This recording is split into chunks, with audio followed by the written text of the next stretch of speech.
AC seater sleeper ബസ്സാണ്. ദീർഘദൂര സർവീസുകൾക്കാണ് ഈ ഒരു ബസ് ഉപയോഗിക്കുന്നത് എന്നാണ് KSRTC അധികൃതർ നമ്മളോട് വ്യക്തമാക്കിയിരിക്കുന്നത്. എന്തായാലും ഇതിനുള്ളിലെ കാഴ്ചകൾ എന്താണ് എന്ന് നമുക്ക് കാണാം.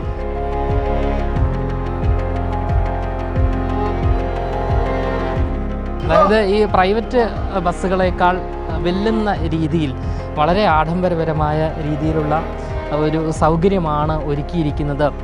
താഴത്തെ നിലയിൽ സെമി സ്ലീപ്പറും അതുകൂടാതെ മുകളിൽ സ്ലീപ്പറുമാണ്. AC ഉണ്ട്. നമുക്ക് സാധാരണയായി പ്രൈവറ്റ് ബസ്സുകളിൽ കാണാവുന്നത് പോലെ തന്നെയുള്ള AC സൗകര്യം, അതുകൂടാതെ മൊബൈൽ ചാർജിനുള്ള സൗകര്യങ്ങളെല്ലാം തന്നെ ഒരുക്കിയിട്ടുണ്ട്. എന്തായാലും വലിയൊരു മാറ്റം തന്നെയാണ് KSRTCക്ക് ഉണ്ടായത് എന്ന് വ്യക്തമാകുന്നതാണ് ഇത്തരത്തിലുള്ള ദൃശ്യങ്ങളും ഈ ബസ്സിൻ്റെ കാഴ്ചകളെല്ലാം തന്നെ.